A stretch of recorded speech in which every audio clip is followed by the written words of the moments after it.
All right, let's just dive right into the origin of literally one of the most iconic figures in modern storytelling.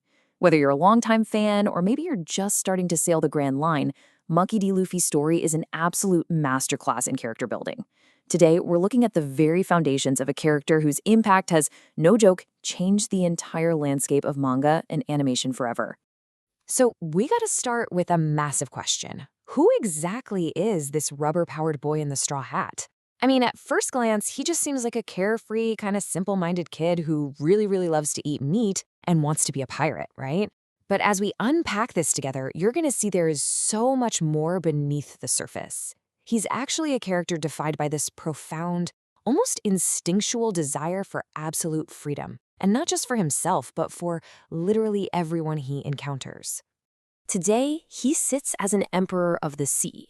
And to put that into perspective, he's got an astronomical 3 billion berry bounty. That number represents immense power and the massive threat he poses to the established order of the world government. But to truly understand how he reached this crazy level of infamy, we have to look back at his beginnings. Because obviously he didn't start with a 3 billion berry bounty. He started out as a completely unremarkable kid in a tiny, sleepy village. You know what's really fascinating about Luffy?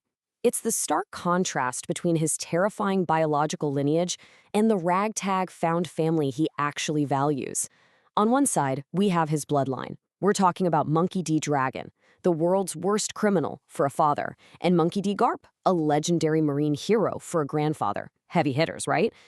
But on the other side, you've got the found family he surrounds himself with. See, in Luffy's world, blood doesn't dictate your path.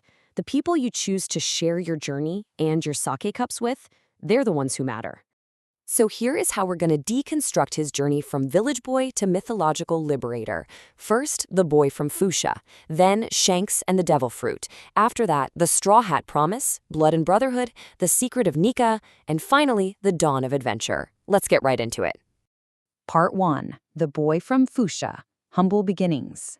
So our story starts on the absolute margins of society, in the Goa Kingdom's Foosha Village. Luffy was born into the mysterious Clan of D, a lineage carrying this hidden, world-shifting legacy known as the Will of D.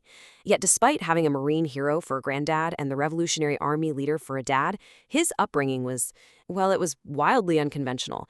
He was raised largely by ordinary villagers like the bartender Makino and the local mayor. And then, later on, his grandfather literally dumped him in the mountains to be raised by mountain bandits.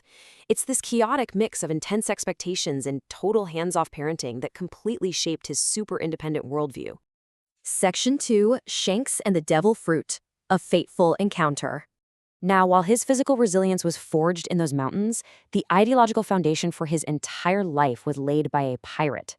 During a dense period known as the Romance Dawn, his whole trajectory got locked into place through a really rapid sequence of events. 12 years ago, the Red-Haired Pirates made Foosha Village their base. Luffy meets their captain, Shanks, and is just immediately drawn to his joyous, carefree approach to piracy. And then a bunch of crazy things happen like boom, boom, boom. He eats a mysterious fruit, he gets kidnapped by a local mountain bandit named Higuma, and ultimately gets saved from a massive sea monster. Let's zoom in on that fruit incident, because it's the crucial turning point here. While Shanks and his crew were dealing with some arrogant bandits in the local tavern, Luffy just casually pops open a small treasure chest and eats what he thinks is dessert. Well, actually, scratch that. He unwittingly ate the Gomu Gomu no Mi, transforming his body forever. Instantly, he gained rubber powers. He could stretch, bend, bounce, the whole shebang. But this extraordinary power came with a devastating curse. The sea now hated him, and he permanently lost the ability to swim. For a kid whose absolute biggest dream was to sail the seas as a pirate, becoming a literal anchor in the water is a pretty massive, ironic setback, don't you think? Moving on to Section 3, the Straw Hat Promise, the price of a dream. So that brings us to the moment of ultimate sacrifice, the event that anchors the emotional core of his entire journey. After that mountain bandit Higuma threw a helpless, non-swimming Luffy into the ocean, a monstrous sea king known as the Lord of the Coast attacked. Shanks appeared in an instant, saving him, but he lost his own left arm in the process. Just think about that. A powerful, rising pirate gave up his arm for a local village kid without a single moment of hesitation. And as Shanks finally prepared to leave the village for good, he gave Luffy something incredibly precious. He said, "I'll leave this hat with you, it's dear to me. Take good care of it, Come bring it back to me someday once you become a great pirate. This brilliantly illustrates why the Straw Hat isn't just a prop for him. It is an inherited promise. It originally belonged to the Pirate King himself, Goldie Roger, then to Shanks, and now it rests on Luffy's head as a physical reminder of the man he needs to surpass. Section 4. Blood and Brotherhood. The Mount Kalubo Surrogate Network. Okay, let's look at how he built his first crew, in a way.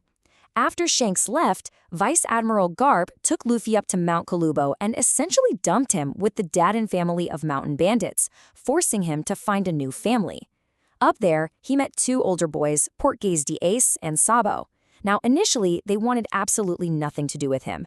But after Luffy survived brutal torture from the Blue Jam pirates without breaking or revealing their secrets, he earned their deep respect.